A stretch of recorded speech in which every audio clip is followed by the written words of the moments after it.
Podcast. MW. We back up in this thing. You can't roll with us if your last name don't got no loyalty. Podcast party poppin', but you already knew. I've been rolling with these folks. This that Monday night crew. Millennials versus the world like. Millennials versus the world like you. Millennials versus the world like. Millennials versus the world like you. Millennials versus the world. Millennials versus the world like you. Millennials versus the world like. Millennials versus the world like you.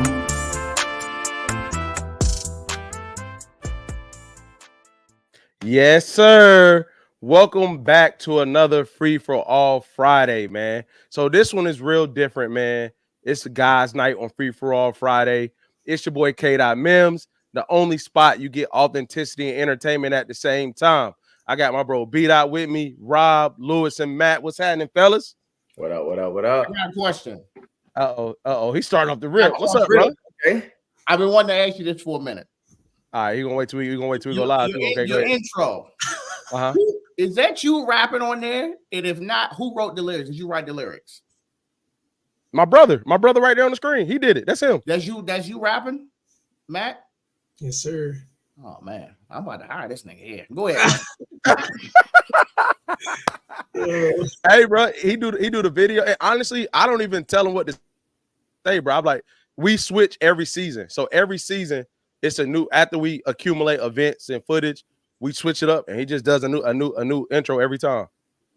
Very dope. Okay. Yeah, appreciate it. All right, man. Appreciate everybody that's gonna tap in with us tonight, man. We're gonna have a dope conversation around just man stuff, man. We're gonna keep it positive. We're gonna keep it going, but we're gonna be transparent and we're gonna be vulnerable, man. I'm gonna be vulnerable. I can't tell you how y'all gonna be. So we're gonna start off light, man. We're gonna start off real light, man. So in this day and age, you know, traveling is big. People about self-care, what people love to do is really a really big thing, or how we take care of ourselves. We're going to talk about guy trip etiquette first, right? But before we get into etiquette, I want to ask you all, how do y'all feel about spouseless trips? First, how do you feel about spouseless trips? Necessary. So what are your thoughts on going on trips without your spouse? Very necessary. Necessary. They're necessary. Yes, sir. How often? And with who? How often and with who?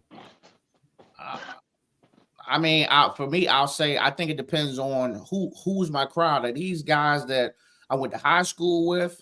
Like, are these podcasting buddies? Are these buddies from the gym? I think it really all depends on the dynamic, because, you know, if this is just somebody, you know, my podcast buddies I just met, you know, it could be like a weekend thing. But if this is some guys that, you know, was in the sandbox with me and we already had that dynamic being together a lot as children, it could be as long as a week. Yeah, I ain't got a big crowd that I would go on a trip with. Like the people I would go on a trip with, I mean, I need that at least once a year. I know it used to be that. It ain't like that no more. Life be lifing. But at least once a year with the ones, like you said, the sandbox ones. Lewis, what about you, brother? It's a little different for me. I think I have to be in a space where people who understand what we have to lose if we don't act accordingly, right? So I don't want to put myself in positions with people who don't have risk, or don't understand the risk associated with how to behave in certain settings, right? Because I've found as I've matured and grown, a lot of people who, you know, aren't married or, you know, aren't really, you know, deep in their careers or, you know, don't have children, respond or approach things differently than myself. So I would say it would have to be people that I trust, but also people who understand the dynamics in which life is outside of the trip. For sure. No, 110%. So I'm with you, Lewis, 110%. People got to have something going on. We got to be on the same page. Secondly, Rob, I can't do a week. I can do a Wednesday to Sunday. Well, that was just throwing a number out there. I mean, a week. I even thought about that. I was like, damn, a week is a little extreme. That's long for any trip. I would say like 3-4 days. 3-4 days, yeah. Yeah, for sure. All right, so this is the part that I want to hear. So we're going to get into every aspect of guy trip etiquette. Well, Matt, let me hear you. What about you, bro? I'm sorry. I skipped over you. What about you, bro? Tell him the don't guys little bro trip. you. Tell him don't little bro you on here. You a man. Nah, Tell Oh little my bro God. that dude, man. it's I didn't fine. even say. Go ahead. I don't. I didn't really, try to speak up because I don't really. I don't know. I don't take many guide trips, so I wouldn't really know. Like, I guess I don't think I really have much to say in this kind of department. But Would you take one, or you just don't? You haven't, or you won't? no, I just haven't.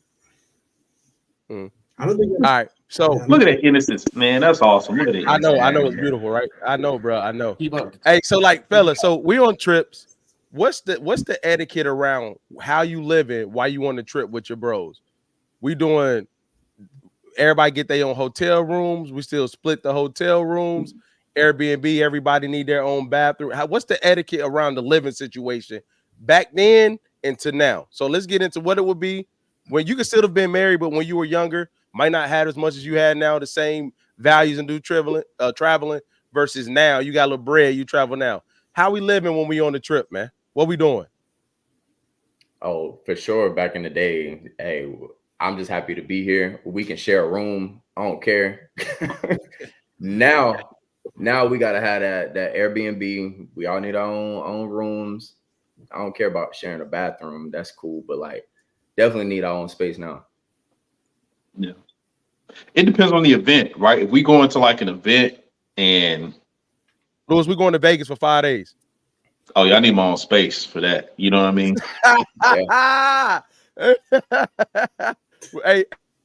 Hey, define your own space, like own hotel room, people not connected to you at all, or we could be in the same joint, but you got your own room. Yeah, I had to have my own room for that amount of time. Hotel? You can't even be in the house in the room by yourself. You say I can't be, or I I'm prefer to asking. be. I'm saying, like, when you said like I need my own room, you mean you could be in a house where you have your own room and area, or you need your own hotel room where you're not connected with anyone? No, I just have to have my own space. So you know what I mean? Like, because here's what I feel like, especially with men, you're around each other too long, that ego starts to come out, and you got to be able to have a space to decompress, kind of get rid of that energy. That in my experience. So I would have to have my own hotel room if we're there for 5 days. 2 days, stay beyond that. Something's gonna pop off if I don't have my own area. Damn. Okay. Touche. What about you, Rob? Well, if we talk about back in the day, you know what I'm saying, I was in the military, so when we traveled in groups, usually 3 or 4, and if we go on to pull a move in another state or another city or something, we would all be in one room. You know what I'm saying? Whether somebody in the chair, 2 on the floor, whoever in the bed, you know what I'm saying, whatever. Now, if we're in a hotel, as I grew older, I could do like a double bed hotel with, you know what I'm saying, with one of my fellas or whatever. Now I got to be wherever we stand, I got to have my own space. So we're in a hotel, I'm not sharing no room. If we're in an Airbnb, I'm not sharing no room. I'm not getting a twin bed. You know what I'm saying? Full size and up, that's where I'm at. And we can share bathrooms. But I think as we get older, you definitely need that. All right, y'all gonna make a move just in case I don't get put in a situation where I don't feel like going out. Y'all, the rest of y'all are, and then me and B-Dot sharing a room, and then he come back with something, and then I just gotta be in there, or I gotta get up and leave out the room. Yeah, you can watch, man. It's 2024. Whoa. Man, look, been there, done that. Once I'm in the bed, I'm in the bed. So it's like, do I got to get up and get out, or am I just gonna have my own shit? You know what Listen to that. That's that old man talk. Once I'm in the bed, I'm in the bed. Once I feel you. I'm in the bed, man. I feel you, bro. No, listen, I'm with you 100%. You would think I'd be turning 48. Hey, go ahead, man. Stop playing. I'm with you on Rob, that though. stop putting that on your life, man. Stop putting that on your life. Man, I had lived a busy life, man. Okay. Catch up with you quicker.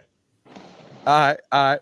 So the next thing I want to ask is me? Yeah. Oh, my fault.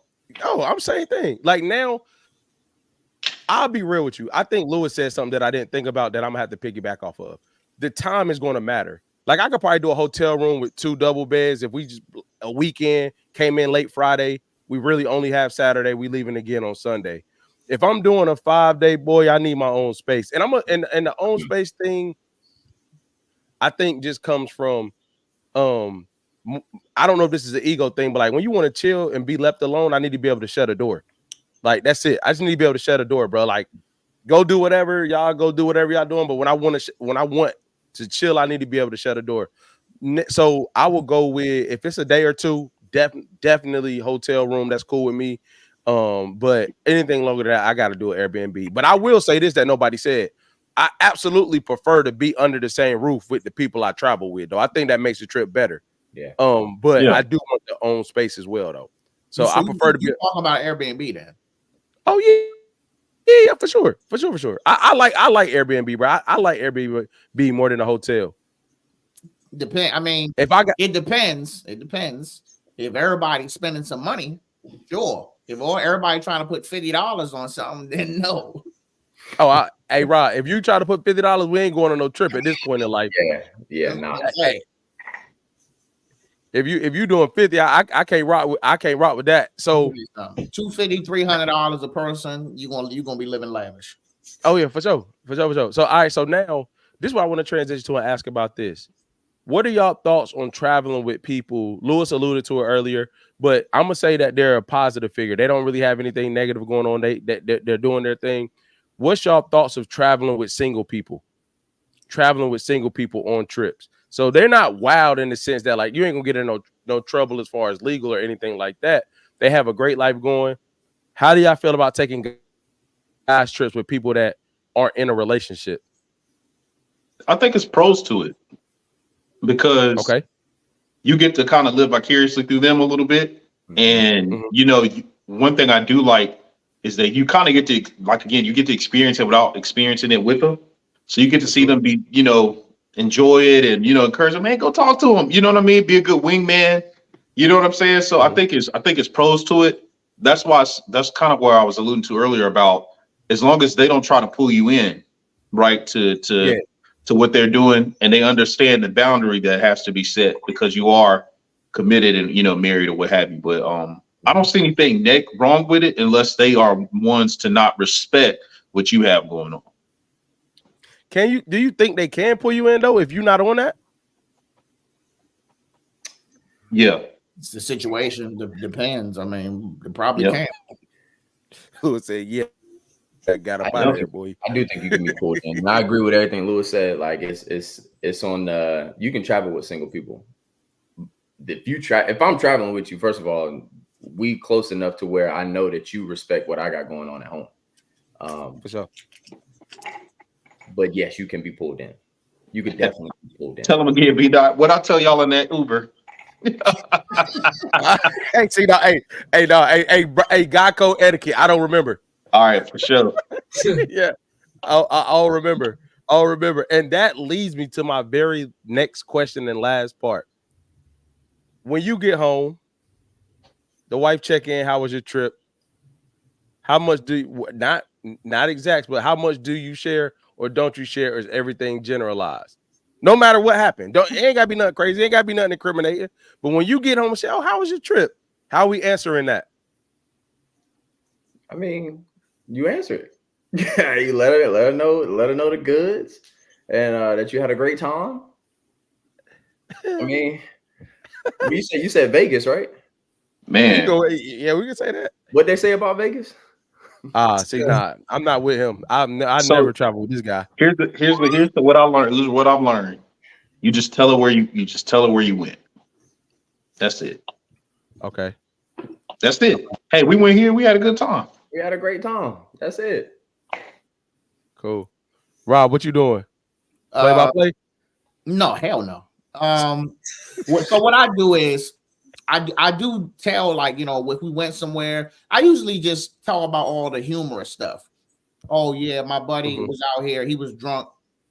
He pissed on himself or something like that. But I'm not gonna get into, he just left from some action, type of stuff, because all our wives hang out together. I'm not gonna do that, but I won't just be like, oh yeah, we went here and then we went here and we went here. We went to bed and then we went here. I'm not gonna do that because then it's gonna be like, That's all you got for me? You know what I'm saying? So then, she gonna think that I'm hiding something. So, And don't have too much fun.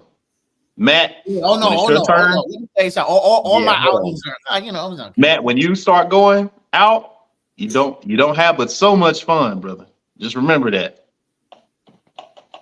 Gotcha. Only a little bit of fun. Man, Noted. I don't have no. I make sure everybody good. I play designated driver. I make sure people get to their destinations. I ain't don't you now. Right. I'm there for safety. Call me safeguard. I'm the dude at the stop sign. Make sure everybody cross-eyed. You know what I'm saying? Get to one side of the street to the other. All right. So we're gonna kind of switch it up and get to the best love movie, right? So one of the first games I'm gonna call it or vibe we're gonna play tonight is you have to cut one, bench one, and start one. Bromance movies. Not I said bromance because we on the men's night, but like you gotta cut one, start one, bench one. Love Jones, The Wood, Love and Basketball. Which one we starting? Which one we cutting? Which one we benching? You said bromance or like romance? I said bromance, but it's just love movies that that feature male characters. That's really what I went into. Even though Love and Basketball is a co-star, but like this is bromance male characters. Yeah, so like from the perspective of the best man love movie, I guess you could say, like Love Jones, The Wood, Love and Basketball. Which one would you start, cut, bench? I'm gonna go last. Yeah, that was a good one, man. I know it's. I already knew when you said, "Hey, man, the wood is starting, dog." Yeah, you got to start with The Wood. Yeah. I think. I knew the Wood is undefeated, but it's the other two that I'm interested to see. Matt, please tell me you've seen these. I'm a bench. I'm benching Love and Basketball and cutting. Thank you. Love. Thank you. I'm with B-Dot, man. Straight up. I agree. That's You why cutting Love. Why Love Jones? Why y'all cutting Love Jones? Because I like the other two better. Yep. And like, yeah, I mean, Rob, where you at, bro? I agree with him totally. That's my only answer. I just think the other two movies, I just like them better. My wife like. I think Love and Basketball could challenge The Wood though. Mm-hmm. For the start, I think it could. I said challenge, Lewis. I didn't say take over. I said challenge, brother. When Love and Basketball came out, it was the thing about The Wood that made it really, really big to dudes. It really resonated with like that how we operated even though it was older, but how we operated in high school and stuff, right? But every athlete, when Love and Basketball came out, felt real different about love then. Like the peaks of those movies in our time are very similar. That's all I'm gonna say. They're very similar. But I am gonna agree with you though. I am gonna agree with you with starting The Wood, benching Love and Basketball and cutting Love Jones. All the movies all those movies are matched almost like evenly though. I will say that. It's real close. That was good. I'm surprised Love Jones was a unanimous cut though. I didn't expect that. Love Jones is more like I feel like that's more of a female movie. You know what I mean? Like, I mean, it's dope, but I'm gonna be honest with you. The Wood gave me a lot of my game and insight, right? When it came out. All right. It was before I got to that. So it kind of showed me what certain things would look like when I got there. You know what I mean? And yeah. I think what was the best about it is they showed the aspect of how much pressure we put on getting some. Mm-hmm. And just like the conversations, it's like they gave you a sneak peek into what the reality of a young black man, adolescent going into a man. You know what I mean? And I thought it was so accurate. And like after I came out of that stage into a man, I'm like, damn, that movie really caught every element. It's one movie I could watch as a child, I enjoyed, and then I watched as a man, and I enjoyed just as much for different reasons. It really stood the test of time. But Love and Basketball and Love Jones, those, I feel like you got to be connected to sports to really understand and enjoy Love and Basketball, the parody there. And Love Jones, I mean, it's really poetic. So you got to be real, vulnerable and, neo-centric and all that to enjoy that one a little bit more. Look, I don't know no dude saying, "Boo, turn that Love Jones on." Put Love Jones on, yeah. I You know what I'm don't. saying? hey, if y'all want to be real, oh my bad, I'm tripping. Jay said, "What up, Jay?" Jay said, "No way it's challenging the wood." He said he gonna put the cap. He gonna put the. Hey, look, Jay gonna put the cap on top. So no way it's challenging the wood. Thank you, Jay. Yeah. So I agree. I will say this: if you look at the storyline of Love and Basketball, Quincy was on some other stuff, bro. My man was wilding. If you really go back and look at it, my man was out here on some effery. Honestly, in adulthood, not as a kid. When he got into adulthood, he was wild for that. But can you identify with Quincy though, man? He was a son of an NBA basketball player who was the man in high school, crew to D1. I mean, that's just like that ain't everybody's experience. For sure. 110%. But I can be Mike from North Carolina. Hey, Lewis, you dance like that? Probably at one time. All right. So transitioning into the next topic that's kind of big right now that I think looks different from everybody. I think experiences really challenge us to think about how this would affect our thoughts, our lives, our experiences. So to talk about accountability, right?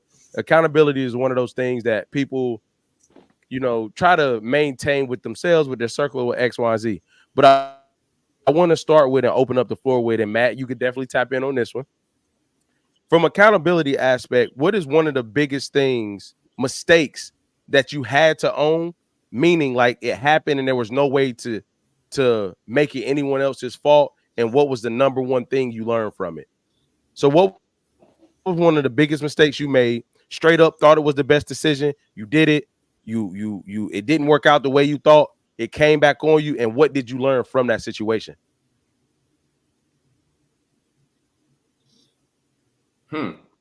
Yeah. Go. Go.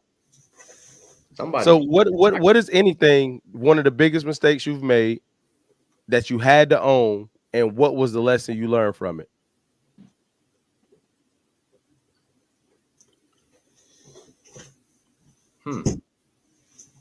Maybe you should answer it first.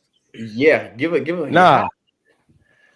Yeah. No, okay. So I give you what. Rod. Hey, Rod. I ain't want to because I like this. I like the pause. I mean, I got a good question. Yeah. But I would say in my bag, man, I think one of the biggest mistakes I've made that I had to own, and this is low-key recent, man. I'll go with a money one. One time, right? When you close on a house, right? If people don't know, well, when I closed on my house, now let me say this happens to everybody. You close on a house, I didn't know at the time when I bought my home that when you close, a large lump sum of money comes back after closing if there's a discrepancy in the price that you paid at closing and, X, Y, Z. So I was chilling one time, man. I had some business venture. I had a business venture going on, doing this, doing that. And at the time, I had a job, but like things were tight around the crib. You feel me? And when the check came, this is just me being really raw and uncut. When the check came in, I saw what it's about. Man, and at the time, let me give context. The house was good, but we were on a very tight budget at the time. We just moved in. Things weren't like they were now. We didn't have kids yet, but we counted every dollar at this moment. Man, I cashed the check, invested in the business, and spent some that weekend without saying anything about it. Never said anything about it. I saw it when it came. I didn't know what it was when FedEx dropped it off. I got it. I did the mobile deposit joint. A certain amount came. I invested this here, did this. And when and I burnt a lot of it. It burnt a lot of it. Bruh, the craziest part of the whole thing, she didn't even trip about the money. She tripped about the fact that I did something like that and didn't even think to ask or share. So the biggest mistake I learned was not being truthful about a move that affected both of us, right? And the thing I learned is like, you can never take for granted trust. It took me a whole year to regain trust on something that, on everything based off a money move that I thought was ours. Because my real mindset was, I'm gonna spend half of it because it's ours. So half is mine, half is hers. I'm gonna spend half. And man, it was just a shit show. It was just an absolute shit show. I blew more than half of it. Boy, it got tight and it got ugly around the cribbo. But the thing I learned is, bro, you got to be real honest and transparent about your dreams and aspirations and what you want to do. And I was scared to tell her, so I just spent it. That's my story. Who's next? Well, I got one. It's not the biggest. It's big enough though. So this was 2000. Let's say 2008, 2009. Me and my wife were dating. We've been together for 17 years in June. And salute, bro. Yes, salute. Congratulations. Yeah, the 10-year anniversary this year. Been married, so like life has been good. So I had an old Crown Vic, old bubble gold joint. You know what I'm saying? Shit was dogged out, had a lot of miles on it, was getting pulled over all the time, and then it started falling apart. So I needed to get rid of it. So the responsible me was supposed to just get a small car, something compact. This is what was suggested to me. But at the time, we was, newlywed boyfriend and girlfriend. So I kind of felt like she couldn't really tell me nothing to do with my money. So instead, I went and bought some 6-speed Nissan Sentra, top of the line joint, and I didn't know how to drive stick. Oh God! So I bought the car, learning how to drive stick, jamming the clutch up and everything. So once I figured it out, I started really, really speeding all the time, racing other cars on the street. And she was always just looking at me, just giving me this, "You gonna be sorry" look. And it was just one night I was coming home from work. It was on Branch Avenue, and it was a Scion TC. Blew by me. I was like, "Oh shit!" Drop it 2 gears, chasing the dude. Get next to him, and we driving crazy. We probably could have killed somebody. You know what I'm saying? Knock on wood. And I tried to put it in 6th gear, and I put it in 3rd. That joint was like, car jumped in the air, blew a hole about this big in the motor. And I don't think I said anything to my girlfriend at the time for as long as I could hold it in, because I was just afraid of that. I told you so. You know what I'm saying? So, and it haunted me for a while, because then, I had to go back to the dealer, get something else. So now I'm getting a car that I don't want with a high interest rate, $10,000 to $20,000 car. Then I'm like, all right, I'm gonna trade that in for something else, because the note is too high. I get a cheaper note, but I'm still carrying negative equity. Like, I didn't honestly get out of that hole until maybe the last 6 or 7 years ago. Damn. Yeah. So how did you tell her? I went to sleep and then woke up the next morning and was like, "Yeah, so you might have to come pick me up." I was like, "Can you just come get me?" And then you're not gonna drive. I was like, I'll take your car. I put some gas in your car. Come on. I'm gonna tell you without telling you. Then I was like, "Yeah, so it might be a little hole in the motor, man." Yeah. So the income tax money went to that joint. And then what make it worse is I get the car fixed. They was like, "Yeah, you need a new clutch too. You brought the clutch up." The mechanic is like, "All right, you got a rebuilt motor in here." He's like, "Take it easy." He's like, "You got to take it easy." So of course I didn't take it easy. I'm coming up BW Parkway. All I hear is that bitch clicking again. Click, click, click, click, click. Motor blew again. Oh. Yeah. Yeah, it's time to hang her up. Yeah, it is. She been gone, man. Yeah. So yeah. So Dot, Lewis, Matt, what y'all on, man? Mine is along the lines of trying to keep one foot in the streets and 1 foot at home. Okay. I was trying to have my cake and eat it too, kind of hanging out with a friend that I knew I shouldn't have been hanging out with. More so of what it looked like versus what we were actually doing. We weren't doing anything, but I know my wife now didn't like this girl, right? Called myself trying to justify and the fact that we weren't doing anything and why we were And disclaimer, we were separated at the time. We weren't dating, but I was in the process of trying to get her back.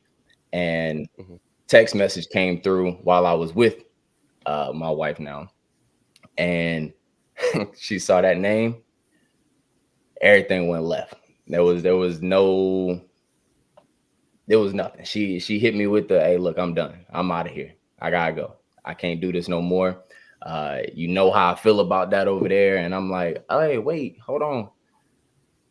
It ain't what it looked like. You know, I'm still trying to separate that to come this way. Nah, I ain't trying to hear none of that. And looking back on it, I shouldn't have been trying to justify it. I should have been trying to own it. Like, yeah, nah, you're right. I shouldn't be talking to this girl. And if I'm trying to get back with you, I don't need to be talking to this over here.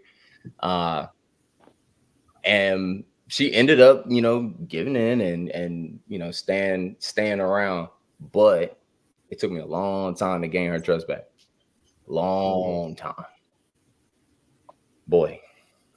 Nah, that's real. Cha, I bet. Yeah. Them friends, boy. Them friends. Louis B, Matt, man, talk to us. I want to hear Matt, man. What's up, Matt? Young Buck, what's going on? So I feel like Keedy, what up? I make a lot of different mistakes. Like I feel like I'm always learning different things. I'll say like recently, probably like a pretty like a time pretty messed up. Like a few months ago, I tried to I took a gamble on myself, and I was trying to one of my business ventures, my moving company. Like I took a gamble, and I thought that it was the right time for me to transition out of my 9-to-5 to pursue like my own company, like full time myself. And so this was like the first time. Keep in mind, like this is the first time I had a company that was like, or like something that I was doing on the side that could like completely pay for like everything. Like I've always had like businesses that, you know, a couple thousand here, a couple thousand there, but like this, like my moving company could like legit pay for everything and then some. So I was like super confident about that. And I thought that, you know, this was the right time, and I was kind of getting pretty tired of my 9-to-5. So I just felt like things were lining up, and I was like, you know what, I'm just going to take a gamble.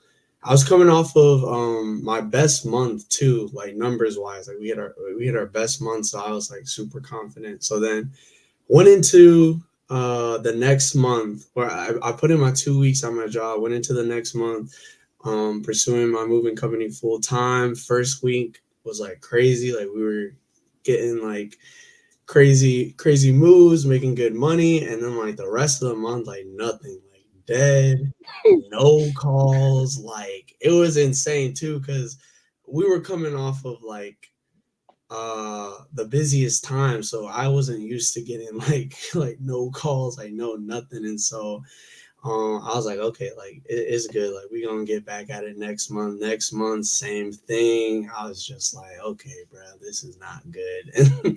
And I'm the sole income provider for my house. So, you know, like if I'm not bringing in any money, like I gotta like something's gotta happen. So I learned I had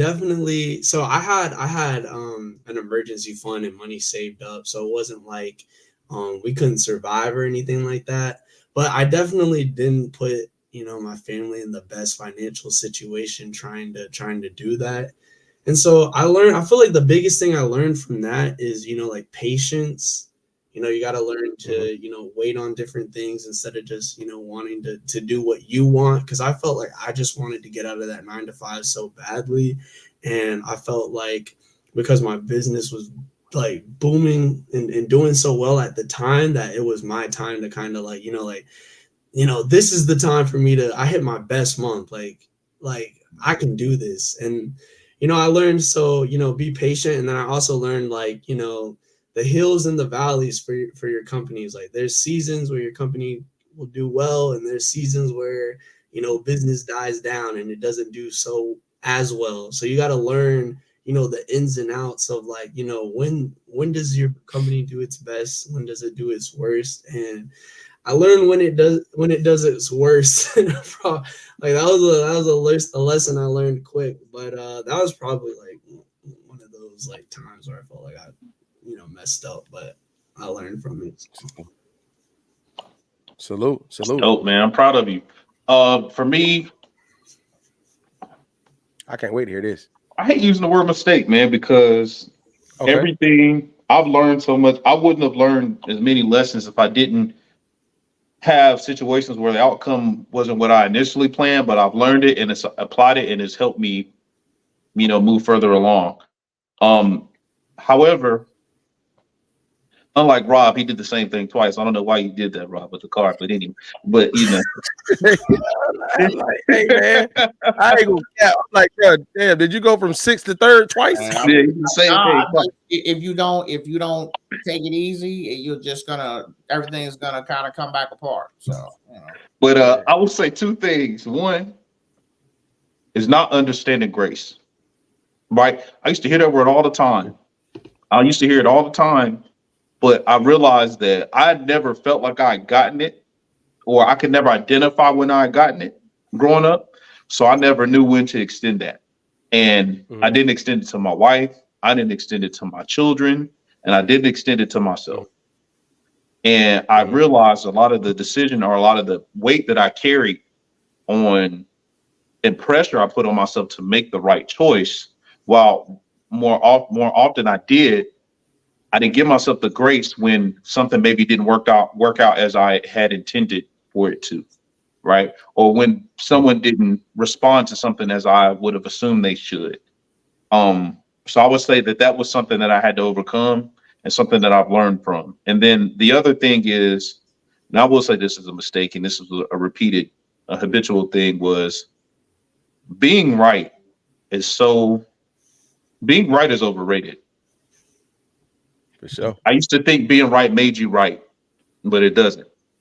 Hell no. And I had to learn that. And that's something that I've learned as well. And that used to be the center of all my positions. Like whenever there was a dispute, a conversation, or whether it be with my family or people, I used to think being right made me right, but that's not the case. I learned this thing called timing, and I've started to focus more on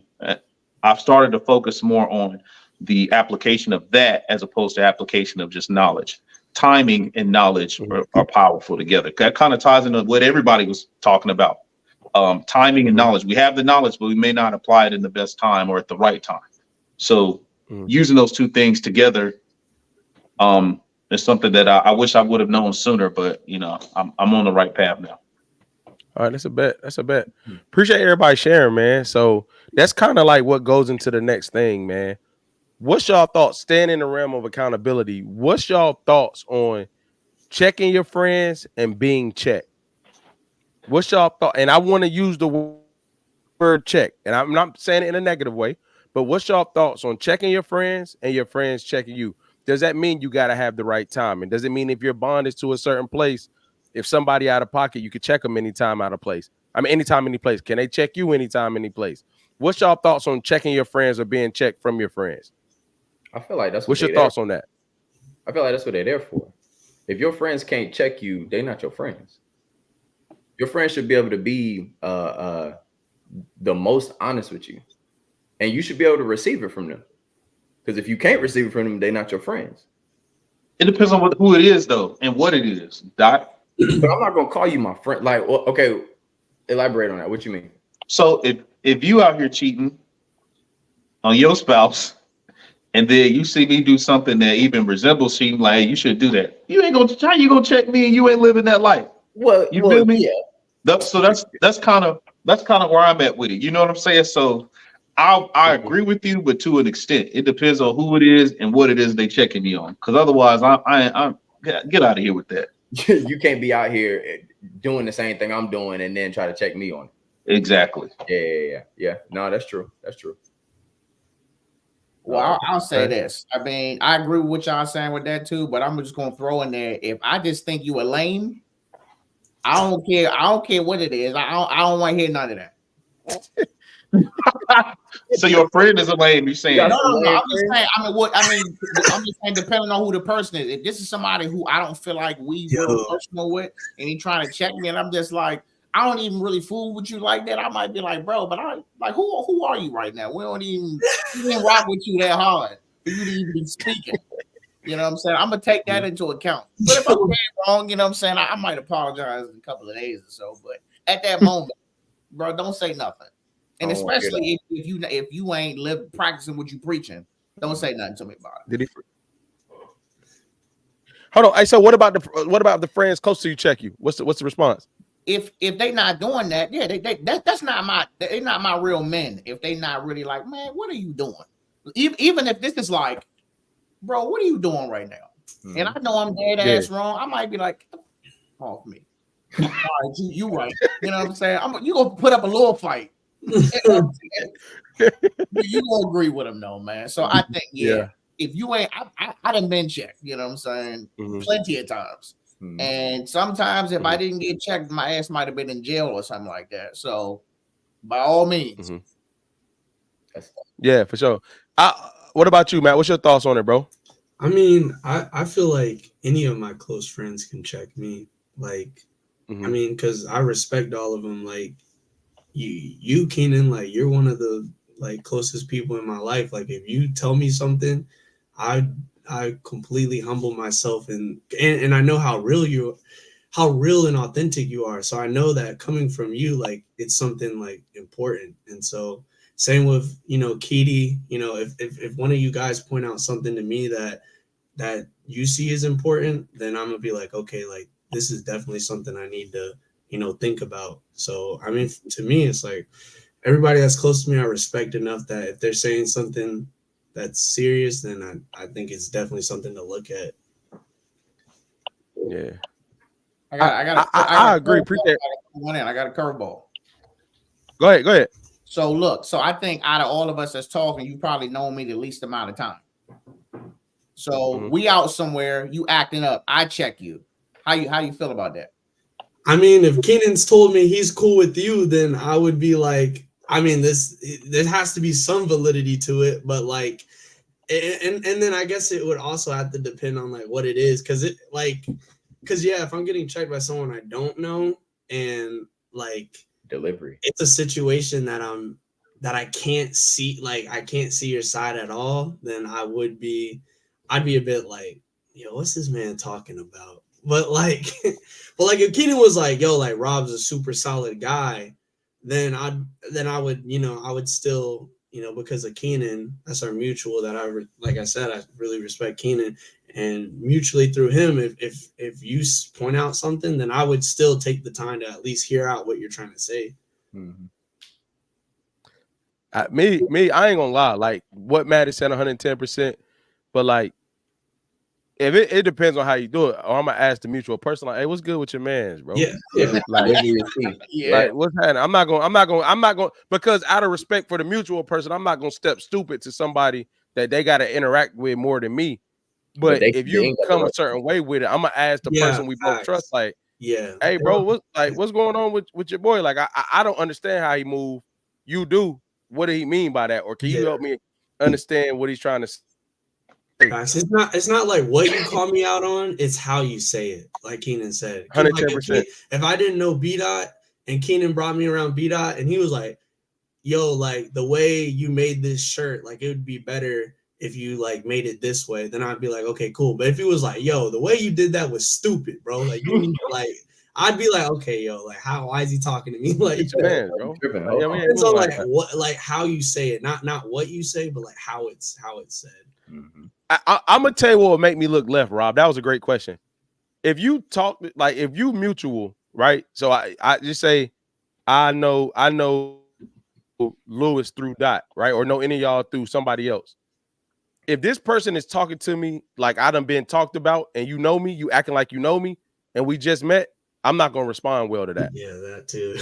Like if we come in the atmosphere and you treating me like you are the mutual person, and I know I don't know you, and I'm like, why is this man saying stuff or acting like he know me? That's probably gonna go left. I'm gonna be honest. Mm-hmm. But the other way around, man, it's just like I think it's hard for me. This is where I'm at with checking people. I don't disagree with anybody. This is where I'm at, man. And I think Lewis said something beautiful about timing. I feel like I used to feel like, and I'm trying to refigure it out. Some things supersede the rules and regulations of life or experience is what I'm saying. Like, I don't need timing with my bros, bro. Like, nah, man. If I see, I don't care what I'm doing. Cause how do you know that my experience is not the reason why I'm giving you some game on what not to do? So I'm not gonna say the cheating thing, that's a bit extreme. But like if I'm doing something that I messed up in, and yeah, you may see me doing it, that same advice could be what saves you. And I think a lot of times we take the person for where they are and not the words. Like I might not be in the best space, but that don't mean I can't give you some words or some advice that's gonna get you out of where you about to go. Mm-hmm. So it's very dangerous to always look at the person as where they stand versus what they're trying to tell you. Because at the end of the day, you're not going to have access to me if I don't see some value in you as a person. So no matter where you say that, I had an actual instance. That's why I was like, well, this is a good question. You know what I'm saying? So okay. You say you had an actual instance where you were the other person or being talked to by another person? No. So this is back when party buses were a thing. Y'all remember that? Yeah, for sure. Back in the 90s, you know what I'm saying? Hey, come on, man. We got on a party bus in 2011. So we got on a big party bus, and you know, I was in a bike club. So this was like, hey, this is a cousin of mine. Do. So he's like, yeah, he cool. I'm gonna just put it out there. Just because you come to me and you say, hey, this is B-Dot, he cool. I'm still gonna find that out on my own. You know what I'm saying? I know you might have stamped it, but that don't stamp it for me. That's just me doing my own, you know, security check, you want to call it. So long story short, we on the bus, the guy getting drunk. We go into the club, you know what I'm saying? He acting up. And she asked me, she said, hey, can you get him? You know, so I'm like, all right. So I went up to him and I said, you know, on the show, I said, come on, bro, you gotta chill, they can ready to throw us out. He turned around and tried to swing on me.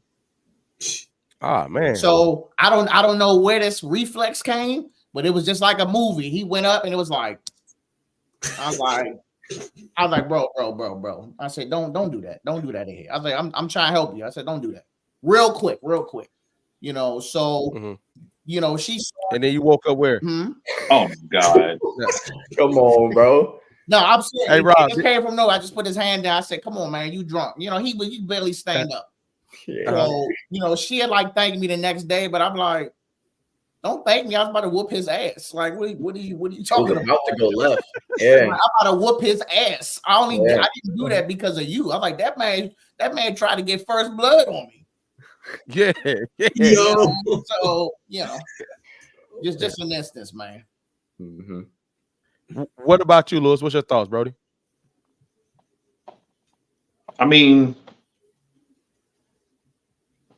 if you're my friend, you know how I'm gonna take information, right? Or how I'm going to respond. So I think it's important that if your intent is for me to understand, then you have to adjust how that information is delivered. Because if you're delivering it the way you want to deliver it, then it's really about you and then about me. If you really want me to understand it, then you would take in consideration who you're talking to so that that information gets digested as needed and applied. But I think some things do supersede. Go ahead, bro. I'm talking to everybody that's in the interview. I'm just telling people thank you for tapping in. Oh, I think certain things do supersede, like the strategy, and I think primarily is safety, right? And then something that could have a long-term impact, you know, something to the immediate detriment. And that's when you have to kind of take things out the, you know, equation and then make sure that information gets to them as quickly as possible. But that's my take on it. For sure, 110%. So what are y'all thoughts on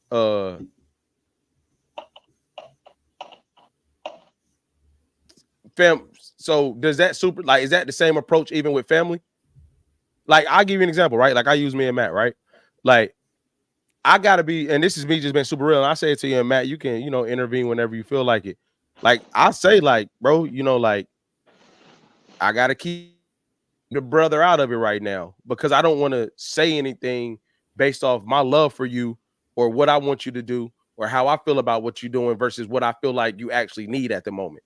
Because that can supersede that. You know what I'm saying? Like, I got to take a step back and be like, because I'm going to tell you the thing about sibling relationships that's very different is that the way you love for your sibling is very hard not to always think about what's best, especially when they're your younger sibling. You know what I mean? Like, you just don't want them to do the same things you did or utilize the way you did, or you don't want them to do the things you did so they can get further. Now, if I say, hey, bro, like, I'm going to go full on brother mode and you okay it, I'm going to tell you exactly how I feel. And I just say, like, hey, look, this is the real stuff that's going on right now. Boy, I almost slipped up. This is the real stuff that's going on right now. And this is what I mean, Matt, am I lying, bro? And I feel like you got to, because I'm telling you, bro, it's not enough. I think sometimes people got to learn, Lewis, no disrespect to what you said. Sometimes you got to take the information. We got to get to a point where we can get the information out of what's going on.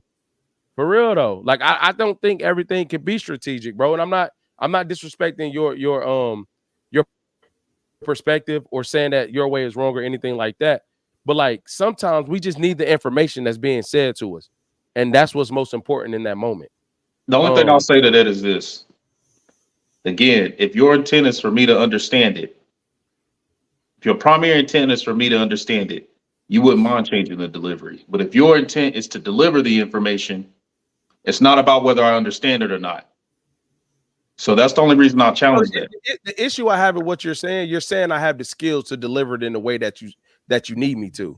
I didn't say that. I'm just saying, take into consideration who you're talking to, right? So if I start yelling, like my brother, if I'm yelling, he like, oh no, you ain't gonna out alpha me. You know what I mean? So if I want to get him information, I know that I can't yell at him, right? If it's something I really, really care about him getting or retaining, I know that I have to approach it a certain way. And it ain't even about the information. It's about him here. It's not just about the information. It's about him getting the information and able to receive the information.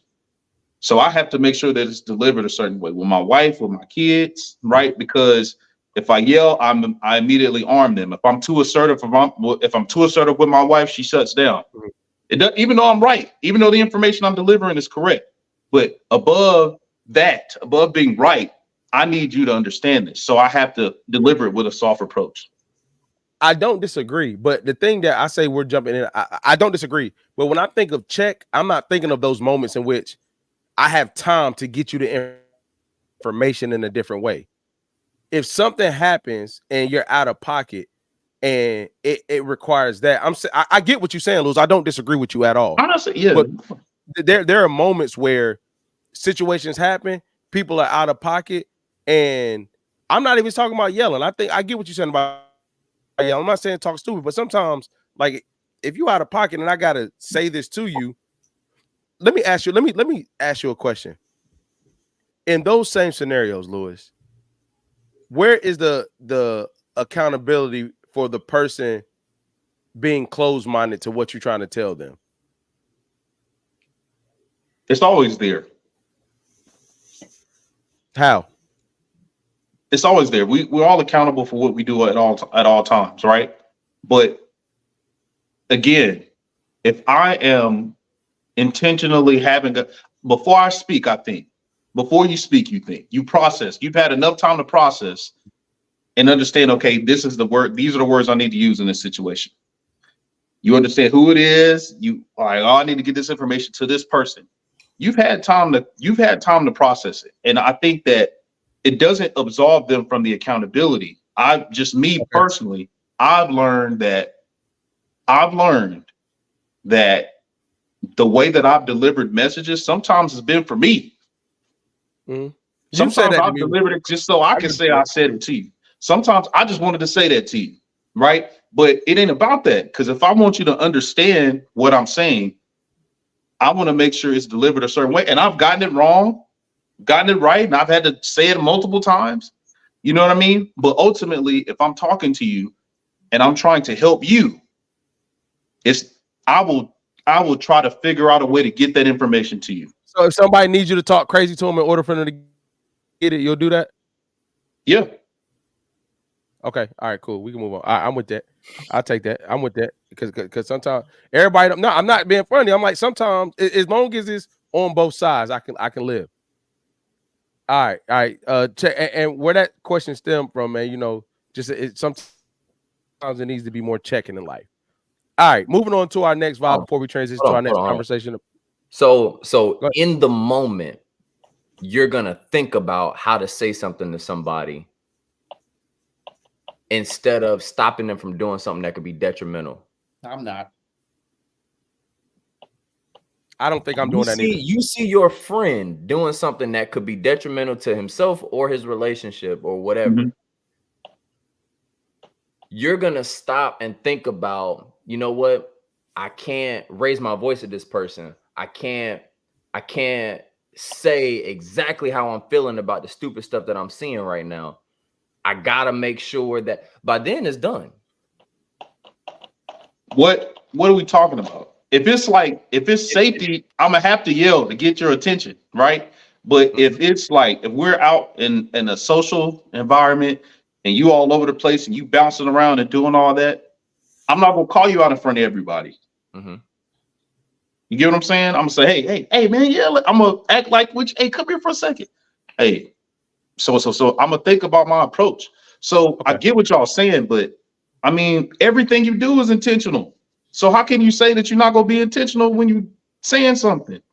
I don't understand that. Like, I ain't saying sitting here and deliberate for 20, 30 minutes, but I'm gonna assess who it is, the environment that we're in, and then I'm gonna make sure I deliver the message so that they understand. My whole intent of saying something to you is for you to understand, not just for me to say it.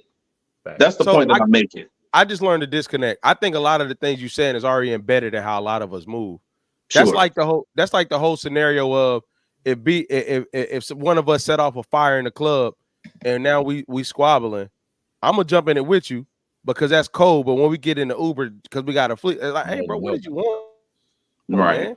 Like, I'm not gonna say, so I think though there are instances where you just need to get it out. So an example, me and B-Dot in the club, we coupled up in there, and B-Dot had a lot to drink, and he been eyeing something else in there, right? And next thing you know, as soon as his wife goes to the bathroom, he on there trying to get on him. I'm not gonna be like, hey, bro, do you understand the repercussions that could happen if your wife right now? I'm gonna go to you like, bro, what the fuck are you doing? What are you doing? Yeah. Right. What's wrong with that? How is that any different?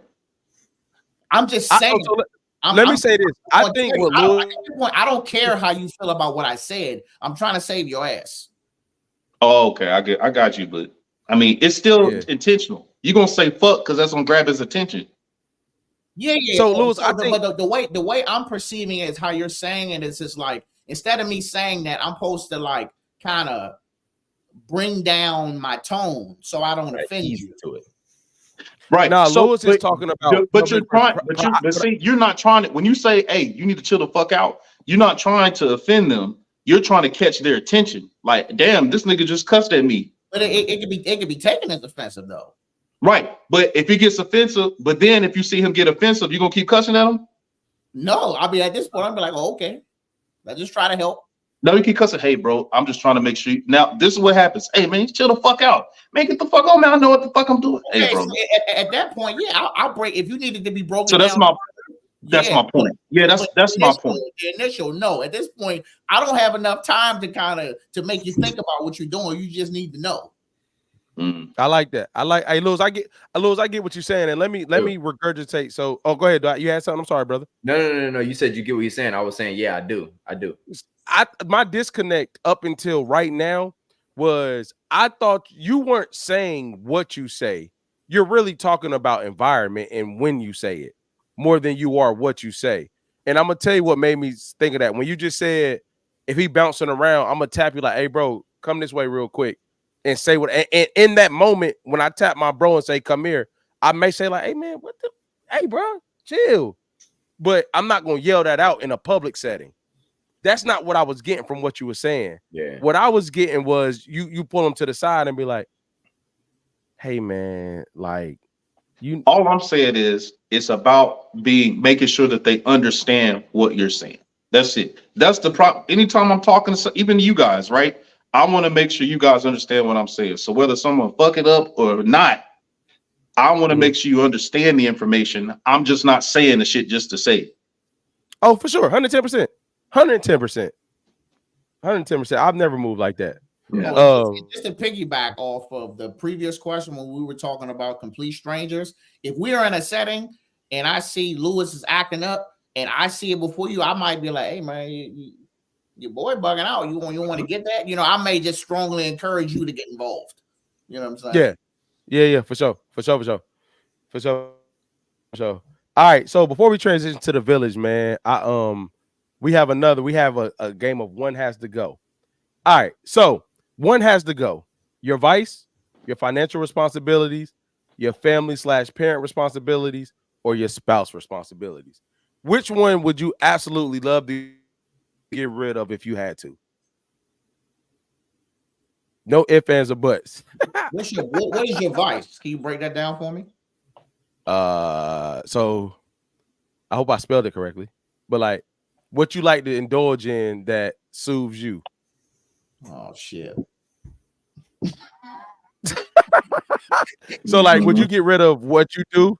Your vice, like people vices could be different. Absolutely. You might like taking a drink. Not. You like, huh? Absolutely not. So which one would you rather get rid of? Your vice, what you like to do? Your financial responsibility? I would love to get rid of my financial responsibility. Okay. Not saying that I don't want to pay my bills, but I'm more like I'm the finance person, the money person in the house. So I'm constantly checking my accounts. Everything is to the T. I know when it's coming out. I know what time of the day it comes out. Sometimes it's nerve-wracking to always be thinking about money. And my wife just it's money in the account. It's money in the account. Or like I would love to just and the people in Jamaica too. I love her just kind of be, you know what I'm saying? I heard you. It's crazy. Like I'd rather just be just a little free about it, like she is. Yeah. Okay. Respect. What up, fellas? That's really the only one that really makes sense, because if you have family responsibility, like you family family as in the people, your siblings, your son, grandson. That's why I separated spouse responsibilities. I mean, everybody being safe. Man, who the hell gonna say that on here, man? I mean, I wasn't looking at it as a negative thing. Like, if there's this is okay. Now we about to get into a different conversation. I hate what is the problem with you taking care of something, and if you had the option not to do it, you wouldn't. Like, all responsibilities aren't things that you want to do. Some things you have to do because that's the position you hold. That's just the truth. But we made the choice. I made the choice to have children, to have a spouse. You get what I'm saying? And that just comes with it. You know what I mean? So I'm thinking more in the context of how Rob answered it. Rob is saying like this is hard on me sometimes. My mental goes here. I'm not thinking about being detrimental to the other party. There's things that weigh heavier than other things. I'm not talking about negatively impacting those people. So for instance, if I was a single parent, my parent responsibilities may be the hardest thing in my life right now because I don't have any support elsewhere. So that may be the thing I would like to go because I do it so much that I have no break from it. I'm not being negative. I'm not sending a message like, oh, these things don't matter. What I'm saying is like, I'll be real and say it myself. Bro, there's things we have to do as husbands and dads and friends and stuff. That's tough. Mentally. Yeah. Like mentally, emotionally, it's hard. That's what I was saying. Yeah. I think hearing go is like, it's gone. Yeah. That's what I was thinking too. I mean, but I could choose it, bro. Like they're so rewarding. Like, which one? Family, parent responsibility and spouse responsibility is rewarding. Mm-hmm. Yeah, one has to go as a negative connotation. Like if you were saying like which one is the hardest to deal with, which is kind of what it sounds okay, like. That's what it sounds like. Okay, which one is the hardest to deal with? To Parents. answer this question, I'm going financial responsibility. I know, I'm Like saying that Me one too. to me, it makes everything else easier. Yep, facts. It makes everything else easier. I agree with that. I go with 2 as well. I'm I'm a piggyback with Lewis. gonna disagree because 2, you think 2 will solve problems, it don't. but 2 is the one that you got the most control over. Yep. 3, you have no control over that at all. Because you're dealing with people who will make decisions regardless of what you do financially, whatever you give them the freedom of it. And you would think, and the way that you guys are saying that you would think 2 would solve a lot of those problems, and it doesn't. So as a parent, it is so hard to comprehend that people that you provide for or take care of are going to make decisions that make absolutely no sense, go against things that you teach them each and every day, and challenge you and in ways that you've never been challenged, but yet you love them. So for me, parenting has the heaviest weight on me right now. So I would say that would be the most challenging one because I cannot literally control the outcomes of a lot of those situations. For sure. For me, For sure. picking number 2, like Rob said, the other ones are rewarding. They can be, right?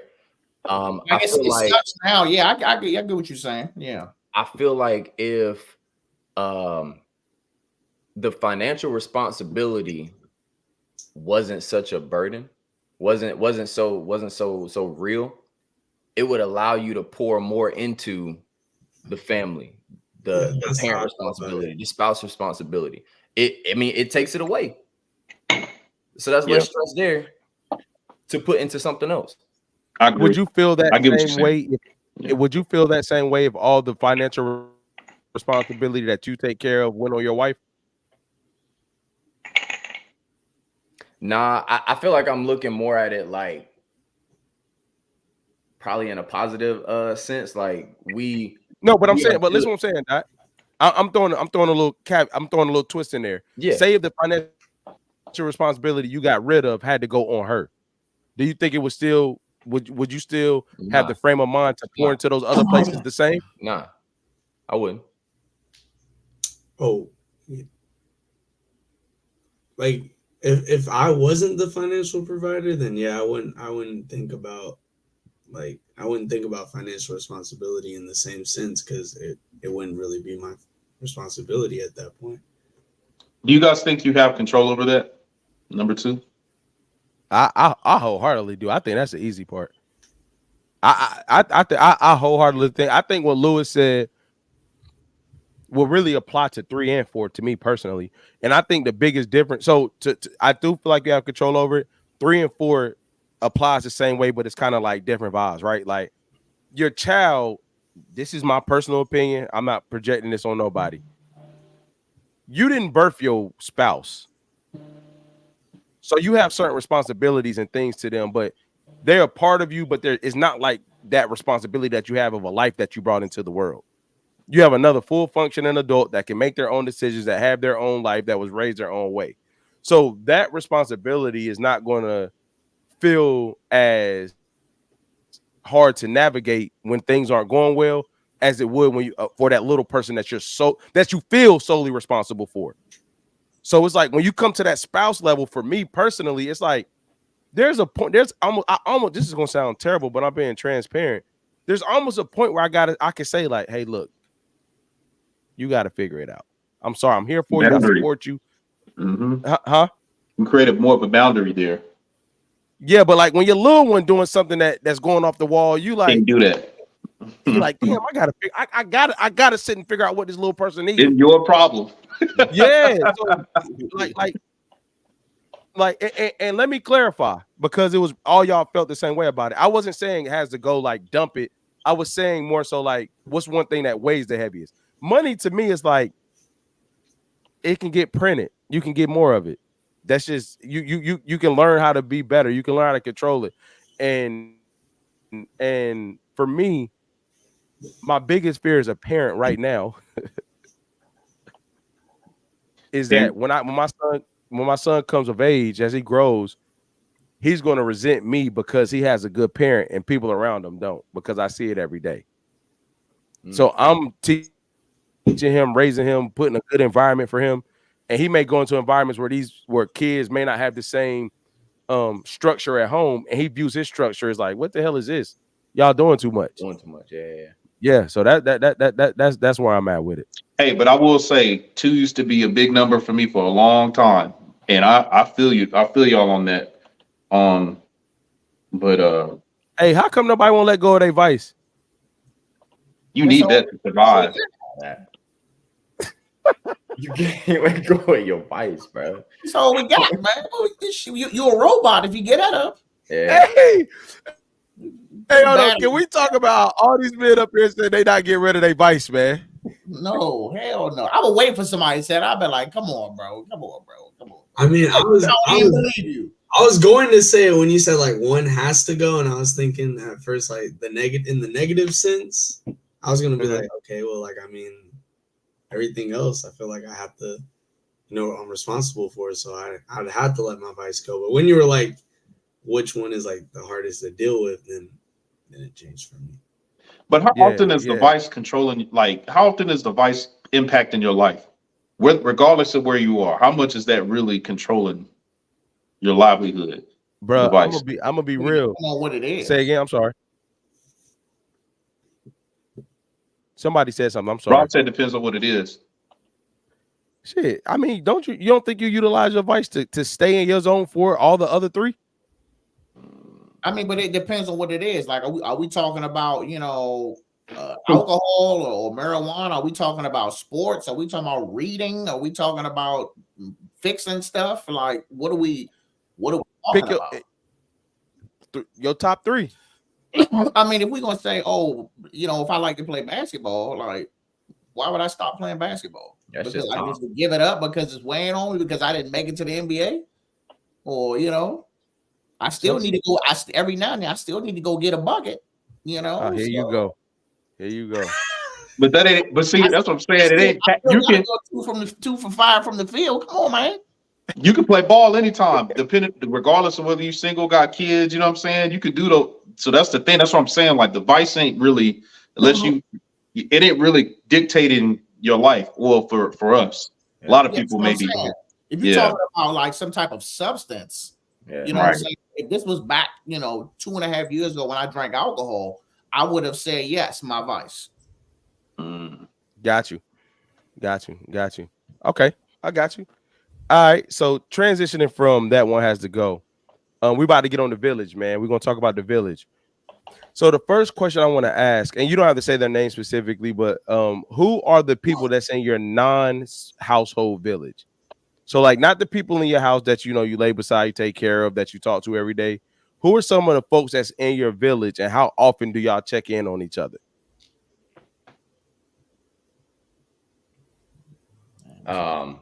For me, non-house, nobody in your house. For me, my dad and stepmom, and my mother-in-law, father-in-law. It's dope. Mother-in-law, father-in-law, they talk to my wife every day. Probably, at least my mother-in-law, at least every day. Probably once a week, I'm speaking to my parents, and they take the kids. Like if we need it, they got it. Like they there for us, and I respect them for that, because you need that time. It's beautiful. You need that time.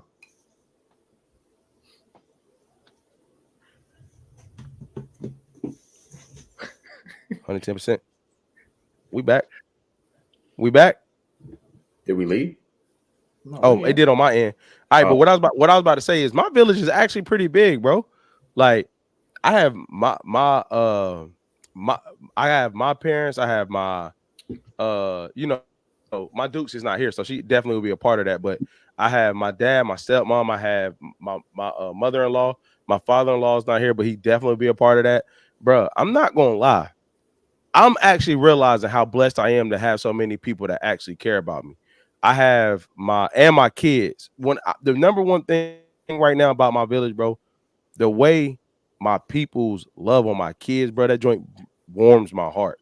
Like loving on them will make me appreciate you more than you loving on me, because I know they have safe places. But like my brothers, their spouses, my friends, their spouses, like I don't, and I realized this week, in the past like 72 hours, I got a lot of calls from a lot of different people, and it was slightly overwhelming. I'm not gonna lie, but like I had somebody tell me like, man, you loved, bro. And I was like, damn, that's true. But like my friends, man, their spouses, my fucking parents, my grandparents, my children still have both their great grandmothers and one great grandfather. And I'm actually in tune with them. Like we in group chats, we sending pictures, we talking, we texting. So my village is very big, man. I think my immediate one is really the one that I need weekly, daily, is my bros, man. I think that's just that sweet spot for me. Like a place of transparency, a place of vulnerability where you can rap and be like, hey man, look at this shit here, man. I'm gonna tell you, I needs that. But that's my village. That's my 9-house village. So to backtrack, because when you said village, I thought about, it takes a village to raise a child, right? So I immediately thought about my kids. For sure. Going into what you said, yeah, my bros. I got my brother, like my cousin. I got a lot of people who, do pour into my life and my kids' life. It's not just, those four. It's immediate, those four: parents, in-laws, full village. I got a lot of people who actually care. And honestly, when I sit back and think about it, it's weird for me now because growing up, I ain't have all of that, or at least I didn't feel it anyway. So now that I do see the people who actually care, it's like, damn, I gotta try to pour into them the way that they pouring into me, Yeah.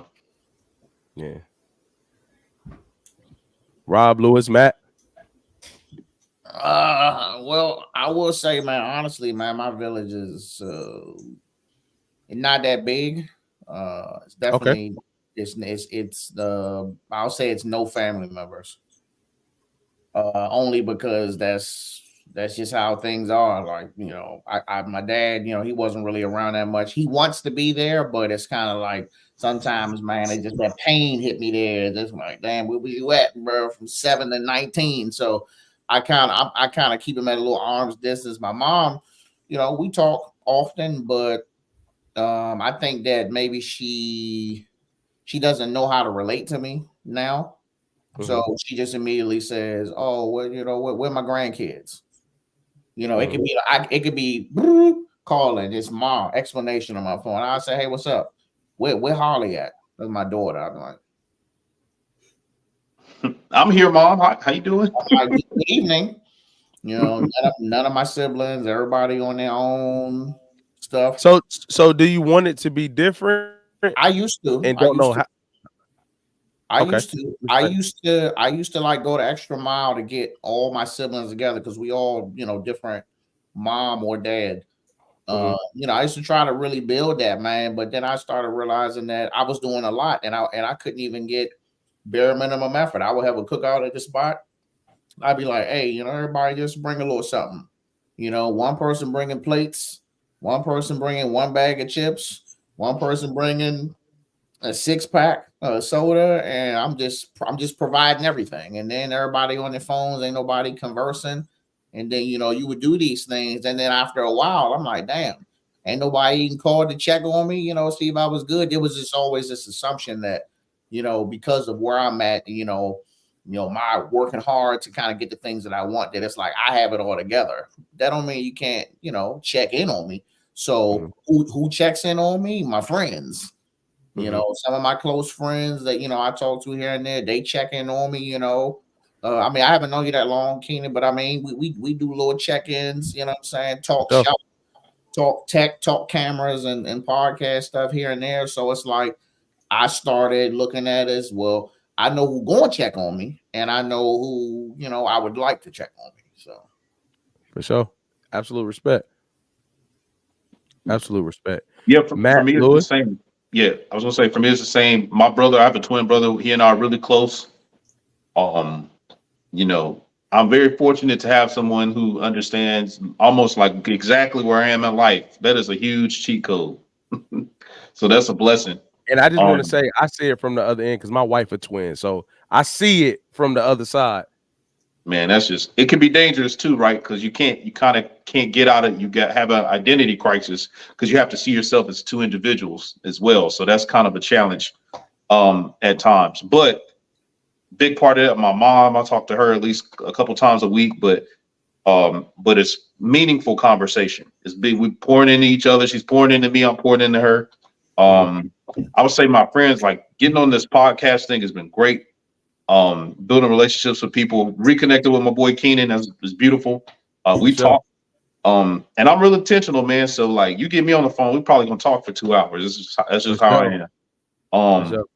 And then extended cousins. So I really got close with a couple of partners here in Charlotte since I've been out here. So yeah, I would say that's my village. Salute. What about you, Matt? Um, Hey, you been real quiet tonight, man. I mean, just listening, taking notes, learning. Who's your village, Brody? Definitely my mom and dad, and then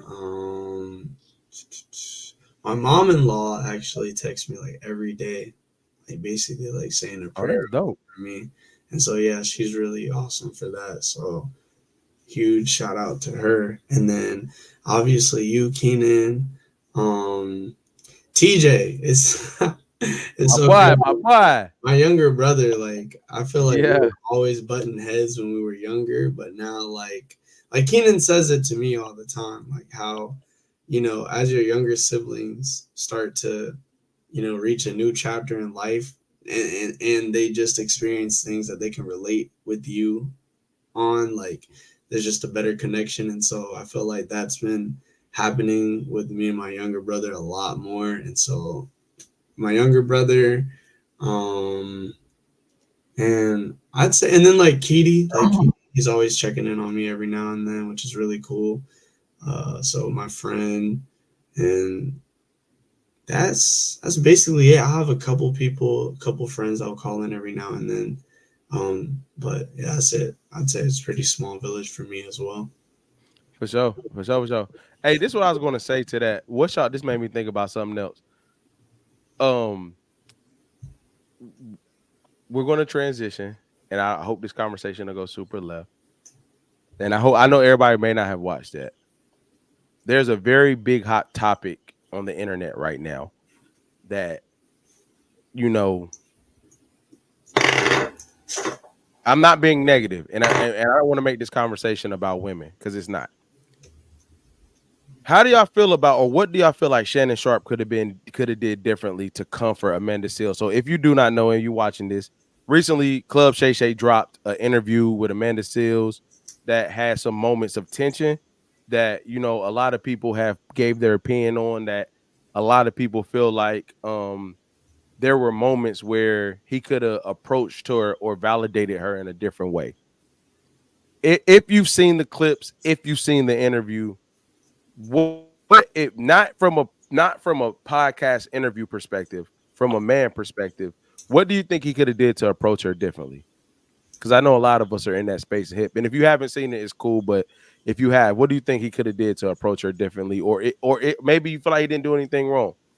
I don't think he did anything wrong because the incident when she started, it was a scene. Spoiler alert. There was a moment where she was telling a story about how the racism or what she experienced as racism growing up as a child in high school.